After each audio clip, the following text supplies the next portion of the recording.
Bharat ತಿಳ್ಕೊಂಡಿದ್ದಾರೆ high command ಅಂತ ನಿಮ್ಮ ಸಭೆನ ಗೊತ್ತಿಲ್ಲ ಅವ್ರು ಏನ್ ಯಾರಾದ್ರೂ ಅವರಿಗೆ ಇಲ್ಲ ಇದು ಬೇರೆ ತರದ ಆಯಾಮ ಪಡ್ಕೋತಾ ಇದೆ ಈ ಸಭೆ ಅಥವಾ ಈ ಡಿನ್ನರ್ ಯಾರಾದ್ರೂ ಹೇಳಿ ಅವರು ಇದು ಮಾಡೋದು ಹೈಕಮಾಂಡ್ ಸರ್ ಇಲ್ಲ ಆ ಭಾಗ ನನಗೆ ಗೊತ್ತಿಲ್ಲ.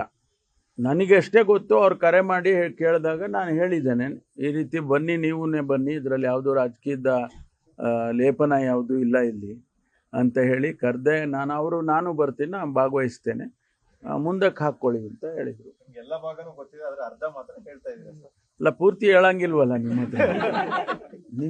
ನಿಮ್ಮ ಊಹೆಗೂ ಬಿಡ್ಬೇಕಲ್ಲ, ಸ್ವಲ್ಪ ಜಾಗ ಕೊಡ್ಬೇಕು. ಡಿ.ಕೆ. ಶಿವಕುಮಾರ್ ಅವರು ಹೈಕಮಾಂಡ್ ಬಳಿ ಕಂಪ್ಲೇಂಟ್ ಕೊಟ್ಟರು, ಹಾಗಾಗಿ ಇದು ತಡೆ ಆಯ್ತು. ಇಲ್ಲಪ್ಪ, ಅದ್ರ ನನಗೆ ಗೊತ್ತಿಲ್ಲ, ಅದು ನನಗೆ ಗೊತ್ತಿಲ್ಲ. ನಾನು ಅವ್ರನ್ನೂ ಈ ನಮ್ಮ ಪೂರ್ವಭಾವಿ ಸಭೆ ಆಗುವಾಗ ಒಂದು ಹಂತದಲ್ಲಿ ನಾವು ಅವರನ್ನು ಕೂಡ ಆಹ್ವಾನ ಮಾಡಬೇಕು ಅಂತ ಚರ್ಚೆ ಮಾಡಿದ್ವಿ. ಅಧ್ಯಕ್ಷರನ್ನು ಕರಿಬೇಕು ಅಂತ.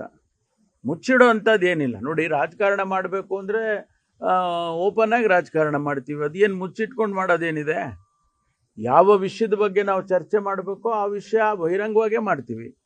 ಅದನ್ನು 4 ಗೋಡೆ ಮಧ್ಯದಲ್ಲಿ ಯಾರಿಗೂ ಗೊತ್ತಾಗದಾಗ ಮಾಡೋ ಅಂಥ ಅವಶ್ಯಕತೆ ಏನೂ ಇಲ್ಲ. ನಮ್ಮ ಸಮಸ್ಯೆಗಳು ಅನೇಕ ಜ್ವಲಂತ ಸಮಸ್ಯೆಗಳಿದ್ದಾವೆ. ಇವತ್ತು ದಲಿತ ಸಮುದಾಯಕ್ಕೆ ಆಗ್ತಕ್ಕಂಥ ಅನೇಕ ತೊಂದರೆಗಳ ಬಗ್ಗೆ ಚರ್ಚೆ ಮಾಡಬೇಕಲ್ಲ.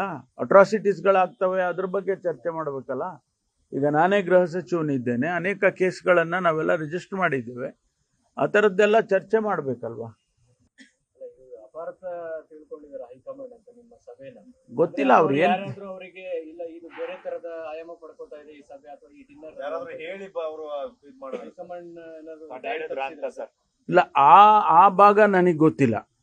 ನನಗಷ್ಟೇ ಗೊತ್ತು. ಅವ್ರು ಕರೆ ಮಾಡಿ ಕೇಳಿದಾಗ ನಾನು ಹೇಳಿದ್ದೇನೆ, ಈ ರೀತಿ ಬನ್ನಿ, ನೀವೇ ಬನ್ನಿ, ಇದರಲ್ಲಿ ಯಾವುದೋ ರಾಜಕೀಯದ ಲೇಪನ ಯಾವುದೂ ಇಲ್ಲ ಇಲ್ಲಿ ಅಂತ ಹೇಳಿ ಕರೆದೆ. ನಾನು ಬರ್ತೀನಿ, ನಾನು ಭಾಗವಹಿಸ್ತೇನೆ, ಮುಂದಕ್ಕೆ ಹಾಕ್ಕೊಳ್ಳಿ ಅಂತ ಹೇಳಿದರು. ಎಲ್ಲ ಭಾಗನೂ ಗೊತ್ತಿದೆ, ಆದ್ರೆ ಅರ್ಧ ಮಾತ್ರ ಹೇಳ್ತಾ ಇದ್ದೀರಾ ಸರ್. ಇಲ್ಲ, ಪೂರ್ತಿ ಹೇಳಂಗಿಲ್ವಲ್ಲ ನಿಮ್ಮ ಹತ್ರ.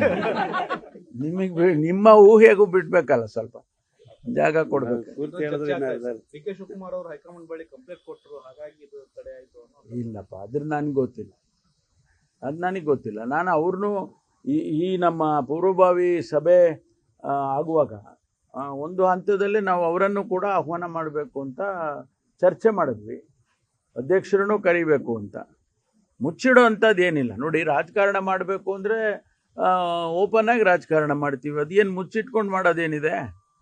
ಯಾವ ವಿಷಯದ ಬಗ್ಗೆ ನಾವು ಚರ್ಚೆ ಮಾಡಬೇಕೋ ಆ ವಿಷಯ ಬಹಿರಂಗವಾಗೇ ಮಾಡ್ತೀವಿ. ಅದನ್ನು 4 ಗೋಡೆ ಮಧ್ಯದಲ್ಲಿ ಯಾರಿಗೂ ಗೊತ್ತಾಗದಾಗ ಮಾಡೋ ಅಂಥ ಅವಶ್ಯಕತೆ ಏನೂ ಇಲ್ಲ. ನಮ್ಮ ಸಮಸ್ಯೆಗಳು ಅನೇಕ ಜ್ವಲಂತ ಸಮಸ್ಯೆಗಳಿದ್ದಾವೆ. ಇವತ್ತು ದಲಿತ ಸಮುದಾಯಕ್ಕೆ ಆಗ್ತಕ್ಕಂಥ ಅನೇಕ ತೊಂದರೆಗಳ ಬಗ್ಗೆ ಚರ್ಚೆ ಮಾಡಬೇಕಲ್ಲ. ಅಟ್ರಾಸಿಟೀಸ್ಗಳಾಗ್ತವೆ, ಅದ್ರ ಬಗ್ಗೆ ಚರ್ಚೆ ಮಾಡಬೇಕಲ್ಲ. ಈಗ ನಾನೇ ಗೃಹ ಸಚಿವನಿದ್ದೇನೆ, ಅನೇಕ ಕೇಸ್ಗಳನ್ನು ನಾವೆಲ್ಲ ರಿಜಿಸ್ಟರ್ ಮಾಡಿದ್ದೇವೆ. ಆ ಥರದ್ದೆಲ್ಲ ಚರ್ಚೆ ಮಾಡಬೇಕಲ್ವಾ. ಕನ್ನಡಿಗರ ಮೆಚ್ಚಿನ ನಿಮ್ಮ ನ್ಯೂಸ್ 18 ಕನ್ನಡ ಈಗ ವಾಟ್ಸ್ಆಪ್ನಲ್ಲಿಯೂ ಲಭ್ಯ. ಕರ್ನಾಟಕ ಮತ್ತು ದೇಶ ವಿದೇಶದ 360 ಡಿಗ್ರಿ ಸುದ್ದಿ ವಿವರವನ್ನ ನೀವು ನಿಮ್ಮ ಕೈ ಬೆರಳುಗಳಲ್ಲಿಯೇ ಪಡೆಯೋದಿಕ್ಕೆ ಈ QR ಕೋಡ್ ಅನ್ನು ಸ್ಕ್ಯಾನ್ ಮಾಡಿ. ನಮ್ಮ ಚಾನೆಲ್ ಅನ್ನು ಫಾಲೋ ಮಾಡಿ, ನೋಟಿಫಿಕೇಶನ್ ಆನ್ ಮಾಡಿ.